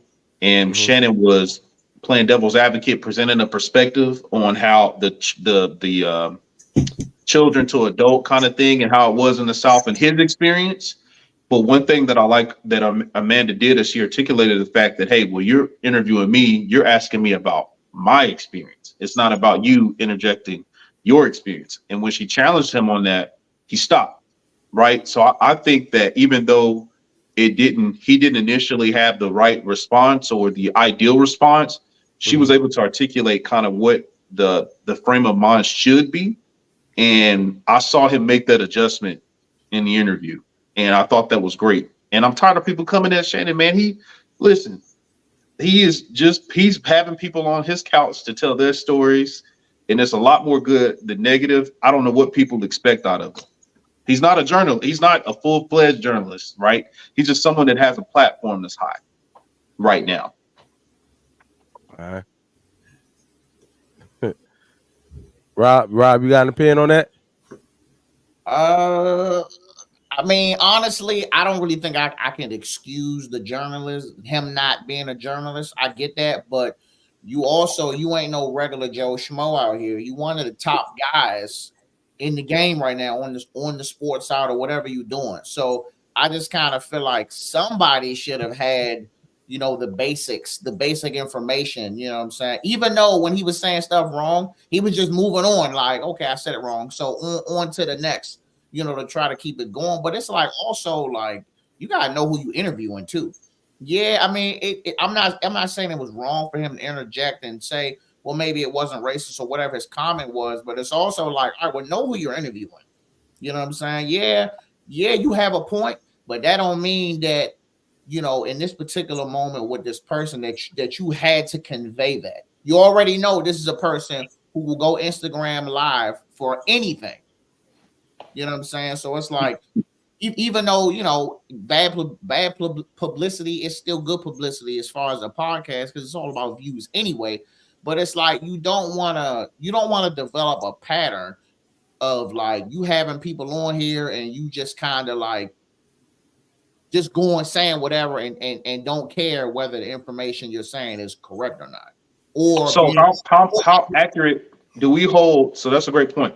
Do we hold all journalists to that? Because a retraction in a newspaper is just that, and that happens every day, right? The only thing that I saw in that interview with Will, he was not prepared when he assumed that her mom was white. Oh man, that was bad. That's basic, man. That's basic stuff, man. That was bad. That's basic stuff. Hey, Lewis, that one was bad, bro. But everything else I thought was excusable. But yeah, that was bad. I can't. He's like, oh yeah, West Indian. He's like that's not white. What are you talking about? Yeah, that's bad. That was bad. But honestly speaking, you also got to think though, man. Like, yeah, the internet is hyping it up. You know what I'm saying? But it's also him posting these clips. These clips on his page. He posted them too of her questioning, like, you know what I'm saying? So it ain't like, oh, we didn't win a screenshot of it. No, he's doing it himself. So, right. But he had a lot of. But I'm saying it was more accuracy than inaccuracy. So that's what I'm saying. So we hopping on him about that big fuck up. Excuse my French. That was bad. We harping on that, but it was a 3-hour long interview, and I thought that even some of the things this is what I love about Club Shay Shay. It's raw and authentic, and it's not the typical interview platform. So, and that's why we get Cat Williams. That's why we get Amanda Seales. That's why we get Monique. That's why we get Terry Crews. That's one of the best ones. If you guys haven't seen, that's one of the best interviews he's had. But we get those people to come on those platforms because it's not the typical environment, and where people can come and be authentic and express themselves and give perspective. With that, you have the growing pains and the mistakes, so to speak. But even within the contentious like nature of them kind of going back and forth initially, you saw resolution in it. So I don't see it all as just like negative, because we wouldn't see that in real time, seeing how someone can grow and resolve conflict in real time and perspective in real time. Because I would have been Shannon. I've been Shannon. Like when she was talking about her racism, and she was like, "But it's my experience. You're interviewing me," and I'm like, "Damn, I never thought about that." Because I've been so used to doing that. That's the only thing they're showing, though. Like, everybody didn't go and watch the whole 3 hours. They're only going off of what's the clips that they're seeing online. So if there were clips showing of actual good conversation and not him messing up her mom's race, then we would know. But there are people out here where I'm not gonna watch it. I'm just gonna go off what I see. For sure. 10%. I think it's So- dumb.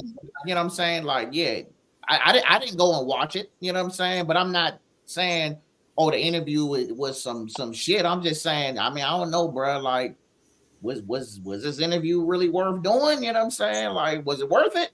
But that's my only thing on it. But there are people out here who not gonna go and watch her whole 3 hours to try to see if maybe he made up for those few instances. Okay.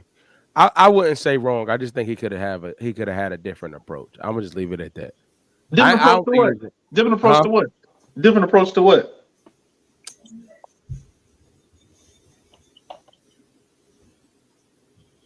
I just think he could have had a different approach in some instances. I watched the whole thing. I didn't watch clips. I watched the whole thing. I think because of you got to know who you're dealing with, right? Back to your timing, and I think the way he approached. So the thing about Shannon Sharpe, I'm a huge fan. However, Shannon Sharpe approaches everything the same way. Yes. So it had to be different from your regular smuggler. You know what I mean? It's like, and I'm not knocking him. I just think he had to take a different approach from his average. Like he just had to, bro. He just had to. He's dealing with a different, bro. She's brilliant, And that's why I say, like, know your guest. Like, know your guest. Also, since you say you watched the whole thing, are there any other parts on there where he was kind of like out of pocket that maybe they haven't showed yet? man. I don't want to speak against Shannon I Sharpe. honestly, I went Bro, with he the had some intent- very condescending, undermining transitions.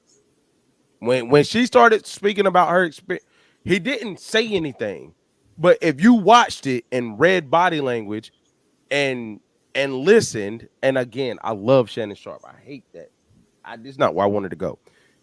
Bruh, there was when she was talking about her different experience and how she climbed up the ladder and where she started, the way she would start talking about how stuff went south, and he would giggle when she was about to say, like, did something bad happen? He'd be like, all right. Bro, it was very like, bro, you can't do that like that, bro. Am I tripping for people that watched it? I didn't see anything that I didn't expect. Okay, all right, okay. Hey, but move it on, bro. I'm getting off that. Move it on. Moving on. So the next question I want to ask before we transition and close out is in that conversation, how protected do you all feel like? And I'm not talking. We're done with Shannon Sharpe. Look, minute 92, about to be 93. We're done with Shannon Sharpe. How protected do y'all feel like black men? I don't want to say protected they are, but like how? Next question. What's y'all thoughts about paying it forward now? What's y'all thoughts about paying it forward to make sure the next generation gets it? So not only your sons, not only your cousins, not only your nephews, what's y'all thoughts on how to pay it forward? And is it a lost art to make sure you're giving game to the people under you, whether it be at your job, that you have a entry-level person, whether it be at your business, you got an intern. What's y'all views on paying it forward and how it looks now? And do y'all feel like it's still happening in this day and age? It's funny you say that because I'm a trainer at my job. So every person who comes through them doors, they see me first and they spend 3 weeks with me before they leave. And a lot of the people that I get are young guys, early 20s, sometimes younger than that. And I end up trying to give them game always. Whether that be, they get close with me and, we end up talking about stuff outside of work. I give them a lot of game when it comes to, my job and how to grow. But life with the workforce period, I try to give them a lot of game. And it comes from a genuine place for me because I'm not paid to do that. I'm just genuinely, I care, right? And the thing I notice is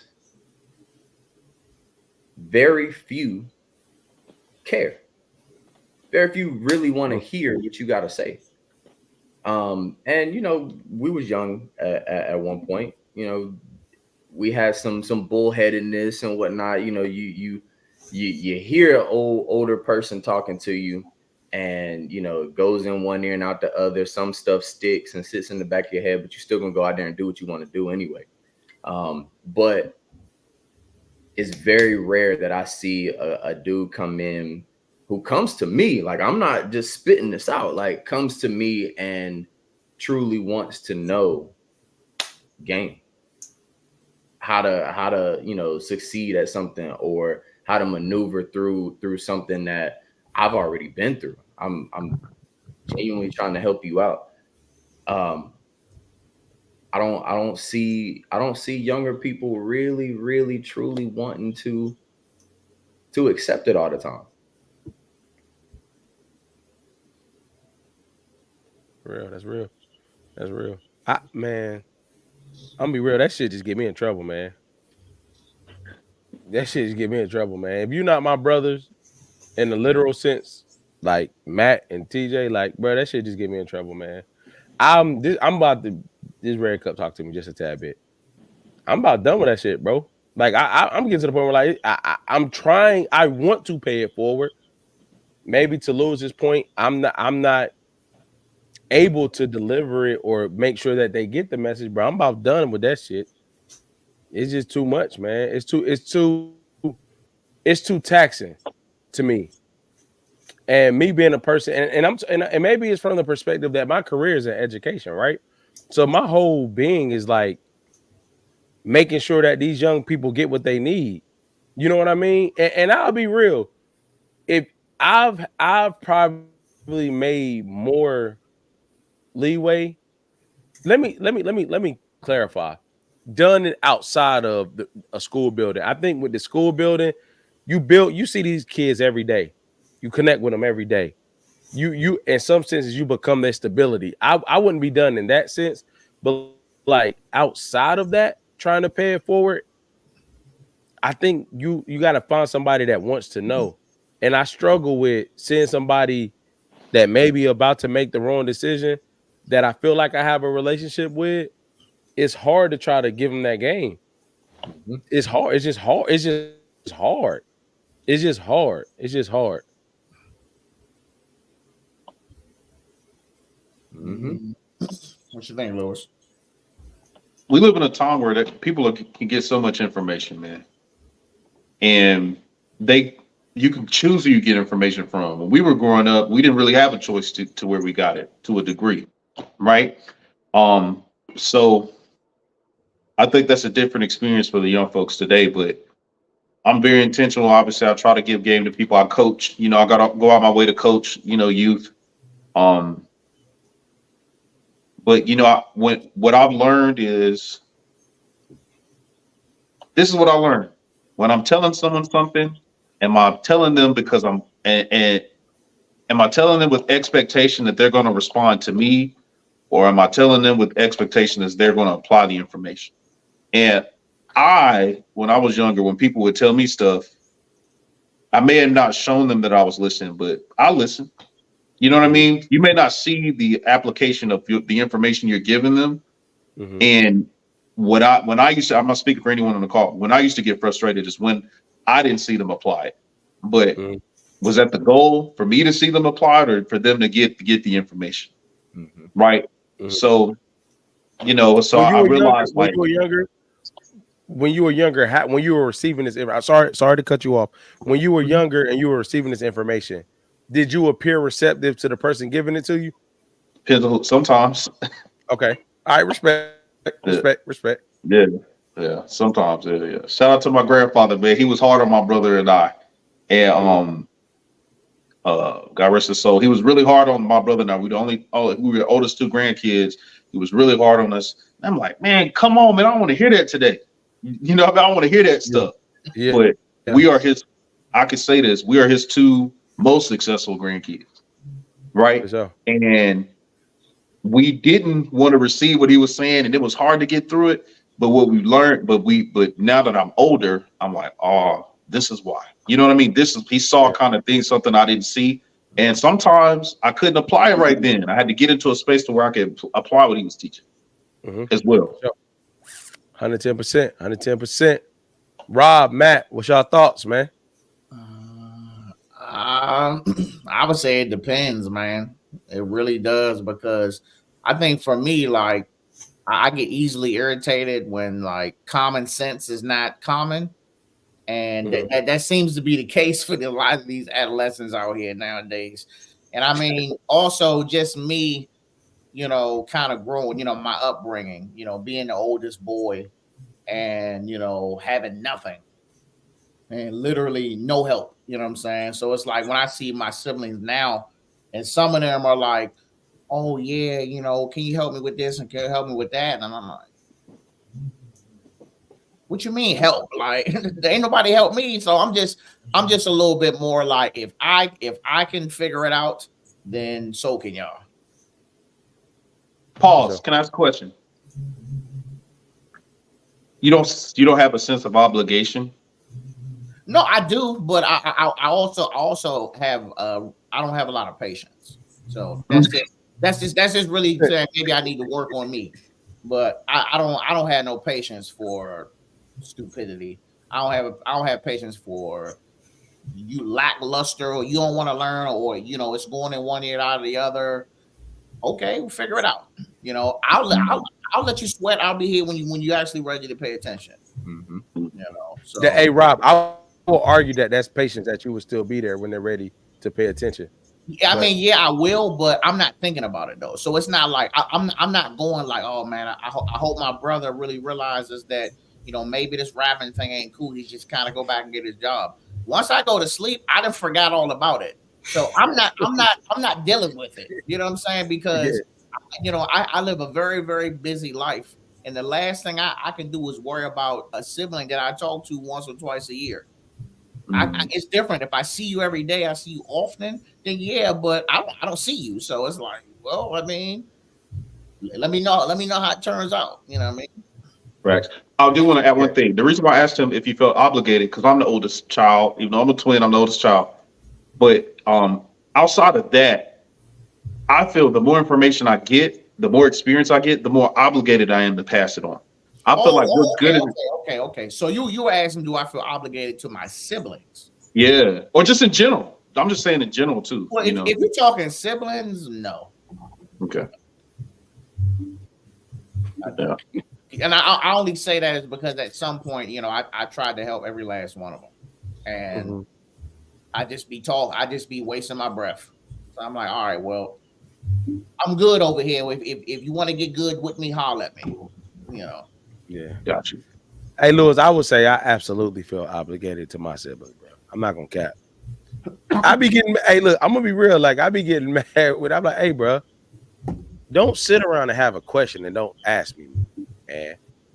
Like, don't sit around and be drowning and don't, like, hey, man, like, bro, my goal is when they're 33 that they blow whatever I did out the water. Like, just let me help, bro. Facts. Like, bro, I just, especially if I can. But I know, Rob, your dynamic is probably different from mine. You know what I mean? And truth be told, I'm not even the oldest sibling. We have an older brother. You know what I mean? But it's like, and honestly, to his credit, he the same way. It may come out differently, but like, he's always tried to give more or do more, give the information or try to help and things of that nature. You know what I mean? And I've learned how to navigate being an older brother by dissecting how my older brother was, right? But like, wholeheartedly feel obligated, man. There's things I've done that I hope, like, I even say down to my education. Like, I wouldn't got my master's solely so my kids, my brothers could never think like, oh, no, like, it's obtainable if you ever want to go get it. Like, if that's something you want to do, I never wanted people that depend on me to enter a realm where I couldn't be of some assistance. So that was a part of my expansion in life. Matt, what's your thoughts, Brody? I don't know. I feel like with me being a part of Generation Z, I don't really know if there's much. You're a millennial, man. When was he born? 99. No, I know he's Generation Z. Damn. He right Yeah. on the cusp. Yeah, exactly. Hey, Exactly. look at Rob. Hey, Rob, what was you doing in '99? Rob is, Hey, look, let me tell you something. In hey, 99, Rob, you X. I was at the party feeling on. Oh, hold up. Am I muted? Nah. Oh. Let me tell you something. In 99, I was in that thing sweating on some booty in the party. Yo. Party. Sweating. Rob, you Gen X or you millennial? 85, wherever that put me. Okay. Nah, he's millennial. LeBron. You're millennial. Yeah, you're millennial. Yeah. I'm like borderline young old nigga. I'm acting old though. That's what K-Dot say. He said I be acting old. Bro, you do be, bro. You do be like Robbie's. We ain't gonna get on that right now, Matt. I'm sorry, brother. Man. Nah, you good, bro. No, I was just gonna say, like, I feel like being a part of the younger generation, like I'm that generation that, like you said, is stubborn and don't be listening. So, I mean, I'm just Boy. I try to take in whatever information I can, but I don't know. I guess a lot of my peers think they know everything and feel like they can, get around and maneuver by themselves. But They have more access to information. That's my point. That does not that but No, that no, does not hold on. No, wait. No, listen what I'm saying. They have more access to information. So they may know more about certain things or know how to get to things quicker than we did. That doesn't mean they know how to apply it or they're wiser or they have experienced it, but they have access to more information.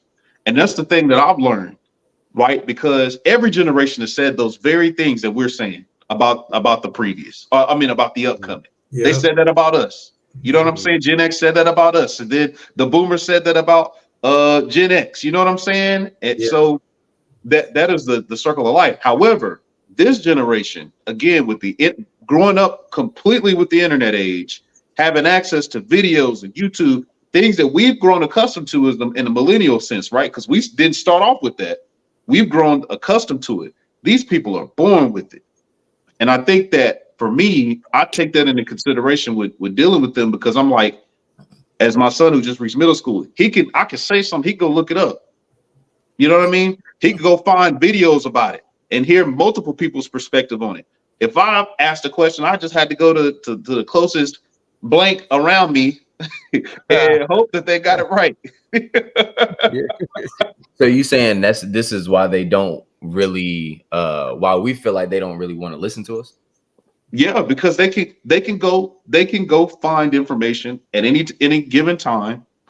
And who are you to say? I mean, you know what I mean? They can go get that information a little bit quicker. But they can go get the information, but how do they know what information to get? That's what we know.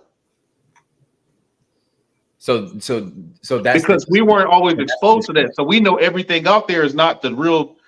We can maybe decipher a little bit more. Mm-hmm. You get what I'm saying? Yeah. That's the difference. Because we didn't grow up in that age. So we know that we know you can function without it. And we know that everything out there is the truth. But to them, they may not know any differently. Right. Right. Go ahead, bro. I also want to mention that them growing up into the internet and this technology, I think it make them lazy too. Lazy minded. Yeah. Yeah. I have a very Matt, you think your generation is lazy? Just asking. Yeah. Oh yeah, 100%. I think they're lazy. When you say lazy minded, like in what, like, can you elaborate a little more on that? So I would say, so like back in the day, our parents or our parents' parents, they would get that job and they'd be at that place for 20, 30 years, move up the ranks, take the long road. What I see now on the government side is a lot of these 20-something-year-olds, they flip-flop. They'll go job to job. They don't stay. They'll be like, yeah, I don't feel like waiting that long. So let me just see if someone else will pay me more money. Or some of them will just quit, no plan.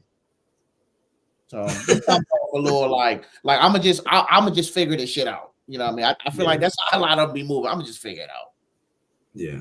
Yeah, no, I do see that a lot with people my age. I don't know. I really don't know what that stems from.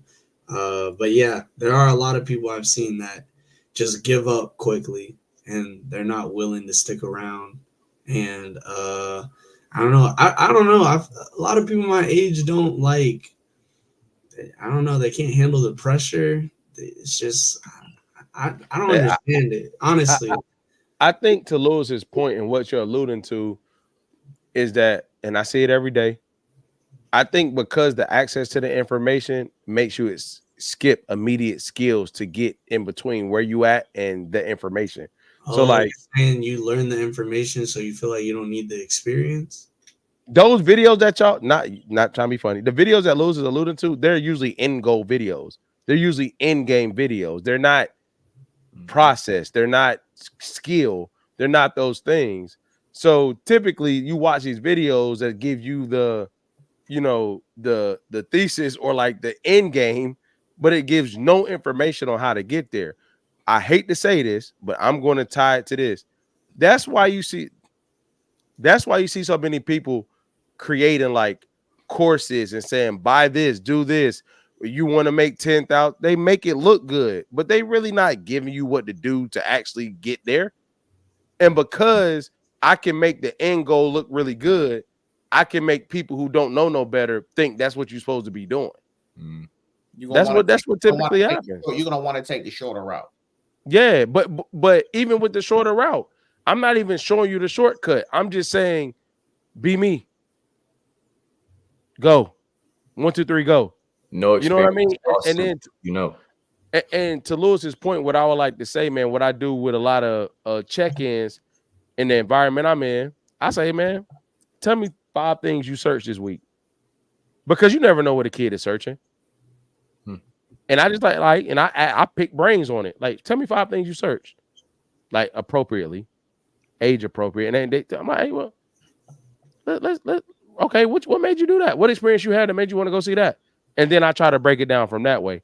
So the point I'm making is a lot of times when they do have that information, I challenge people to look at, ask A, and B, have conversation around what young people are searching, because they may not know that they're searching some ignorance. For real. So have those conversations with them often. Ask like, hey, bro, look, what you search up this week? And not in a space of, hey, I got you, but just in a space of connecting with them. So basically, we got to change the way that we connect with them and try to get them the information on their level. Because the only difference, to Lewis's point, they're no different from us when we was going to try to figure out how to do it anyway. They just clicking a button and we had to do more. So most of us had somebody saying like, hey, dude, I saw you do X, Y, and Z. That's not the case no more. They can go lock their door and get on the internet and find it. So having those conversations around why you're doing what you're doing, or okay, you search these things. Why? Talk to me. You know what I mean? Right. That is my I heard President Obama say this one time, and this is 100% true. What's dangerous about the internet is that it doesn't expose you to different perspectives if you don't want it to. So what that means is if you have one trail of thought, you can watch hundreds of thousands of videos on that one perspective and not see something different. Yep, that's real. And that is dangerous because now you only think one way. And Rod, to your point, I get what you're saying about the young people and work and the workforce and kind of the perspective on longevity and all that and the loyalty. But the landscape of the economy, if you look at how much the digital world has changed in the last 24 years, it has accelerated at a rate that's much quicker than the previous 2 to 3 generations. You know what I mean? And even so, it's almost naive to think that you could go to a company and stay there 20 or 30 years unless you're in government or education or healthcare. Yeah. Outside of those, just in the sense of like it's just like this. It's like, well, let me think about this. Do I like it here? No, I'm gone. Like they don't take a second. They'll just be like, man, you know what? I can go start creating content and make some money. What if they ever had to wait for graduation? No, think about that. Man, if we wanted McDonald's, we had to wait till our mom came home, had to ask. I could get my son could get Uber Eats, DoorDash right now. And that's what I'm saying, man. Because the mindset is, I can just get something else right now. Is that their fault though? I can get no. I'm not putting that on them, but I mean, Yeah. Lazy Yes, is lazy. I mean, it ain't nobody's fault, but I just think it sucks, man. And it starts from the level of when they Parenting. It's parenting, man. yeah, Parenting. like all houses, I got a 8-year-old and about to be 14-year-old. So tablets, PlayStations, all of that. And it get to a point where we gotta be like, hey, y'all gotta go outside. To the point where like we would never tell our son he can't go outside. We can't. Yeah.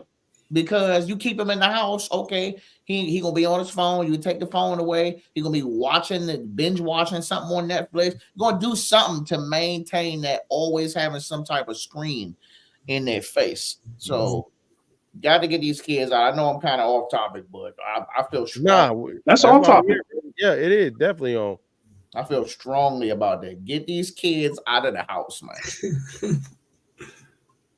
I think some of it comes from parental neglect on our end. I think we can get so tied up in responsibilities and what we got to do. We look for things to soothe the current thing of what we need, and we don't know the back end of that sometimes. You know what I mean? Like my about to be 4-year-old, he got a tablet at 2. My youngest probably won't get one. Straight up. Like, he just probably won't.